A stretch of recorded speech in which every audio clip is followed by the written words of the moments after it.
ఢిల్లీలో భారతీయ జనతా పార్టీ గెలిస్తే కేటీఆర్ గారు కాంగ్రెస్ పార్టీ రాహుల్ గాంధీ గారి మూలంగానే ఢిల్లీలో భారతీయ జనతా పార్టీ గెలిచిందని చెప్పేసి ట్విట్టర్ వేదికగా రాహుల్ గాంధీ గారికి కంగ్రాట్ చెప్తా ఉన్నారు.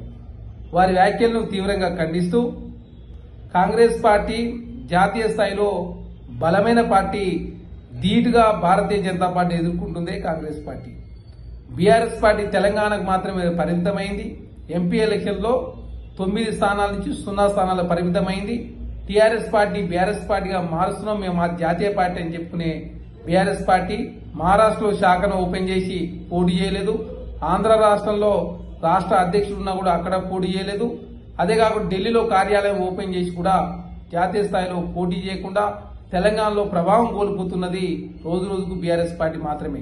అదే కాకుండా 2014 నుంచి 23 వరకు BRS party Bharatiya Janata party తెచ్చిన అన్ని బిల్లులకు మద్దతు ఇచ్చిర్రు. అదే కాకుండా ఢిల్లీలో కాంగ్రెస్ పార్టీ గట్టిగా పోరాటం చేసింది. గతంలో 4% ఉన్నటువంటి ఓటు బ్యాంకు ఇప్పుడు 6.38% పెరిగిందంటే కాంగ్రెస్ పార్టీ భవిష్యత్తులో తెలంగాణ రాష్ట్రంలో ఏ విధంగానైతే అధికారం ఉన్నామో ఢిల్లీలో కూడా ఖచ్చితంగా భవిష్యత్తులో కాంగ్రెస్ పార్టీ అధికారులకు వచ్చే అవకాశం ఉంది. 1998 తర్వాత భారతీయ జనతా పార్టీ ఇప్పుడు 27 సంవత్సరాల తర్వాత ఢిల్లీలో అధికారంలోకి వచ్చింది.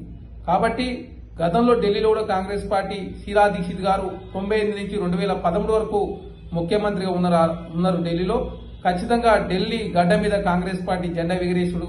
అదేవిధంగా 2029 జరిగే పార్లమెంట్ ఎలక్షన్ లో భారతీయ జనతా పార్టీ నరేంద్ర మోడీ గారిని ఇంటికి పంపించే ప్రయత్నంలో కాంగ్రెస్ పార్టీ రాహుల్ గాంధీ గారు నిమగ్నమై అనునిత్యం భారతీయ జనతా పార్టీ మీద పోరాటం చేస్తుంది కాంగ్రెస్ పార్టీ.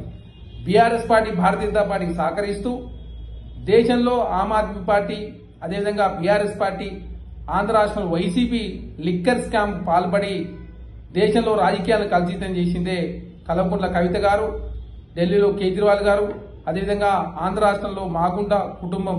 కాబట్టి ఢిల్లీలో ఇప్పుడు ఆమ్ ఆద్మీ పార్టీ ఓడిపోయింది, అంతకుముందు తెలంగాణలో బీఆర్ఎస్ పార్టీ ఓడిపోయింది, అదేవిధంగా ఆంధ్ర రాష్ట్రంలో జగన్మోహన్ రెడ్డి పార్టీ కూడా ఓడిపోయిన సందర్భం. కాబట్టి ఖచ్చితంగా లిక్కర్ స్కామ్ లో ముద్దాయిగా ఉన్నటువంటి వ్యక్తులు ఓడిపోయారు.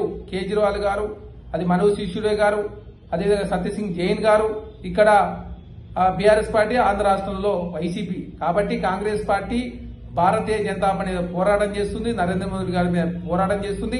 భారతీయ జనతా పార్టీ కేంద్రంలో అధికారం ఉండి మొన్న బడ్జెట్ లో ప్రధానంగా మధ్యతరగతి ప్రజల కోసం ఏదైతే 12 లక్షల వరకు ఇన్కమ్ ట్యాక్స్ లేదని చెప్పిందో దానిలో భాగంగా ఢిల్లీలో 40 లక్షల మంది మధ్యతరగతి ప్రజలంతా కూడా భారతీయ జనతా పార్టీ సైడ్ నిలబడరు.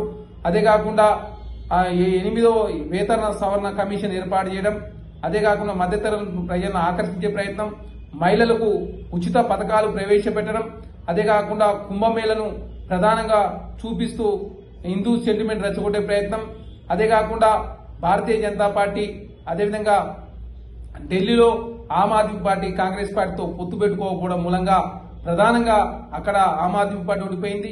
అదేవిధంగా కాంగ్రెస్ పార్టీ గణనీయంగా ఓట్లు సాధించినప్పటికీ కూడా అక్కడ భారతీయ జనతా పార్టీ గెలిచిన సందర్భం. కాబట్టి ఖచ్చితంగా జాతీయ స్థాయిలో కాంగ్రెస్ పార్టీ బలపడతా ఉంది. ఖచ్చితంగా మొన్న జరిగినటువంటి పార్లమెంట్ ఎలక్షన్ లో 100 స్థానాల్లో కాంగ్రెస్ పార్టీ గెలిచింది. అదేవిధంగా భవిష్యత్తులో కూడా కాంగ్రెస్ పార్టీ గెలుపు కోసం రాహుల్ గాంధీ గారు అదేవిధంగా కాంగ్రెస్ పార్టీ కృషి చేస్తా ఉంది. బీఆర్ఎస్ పార్టీ లాగా కేటీఆర్ గారి లాగా భారతీయ జనతా పార్టీతో లోపాయికారికి ఒప్పందం ఎప్పుడు కాంగ్రెస్ పార్టీ చేసుకోలేదు.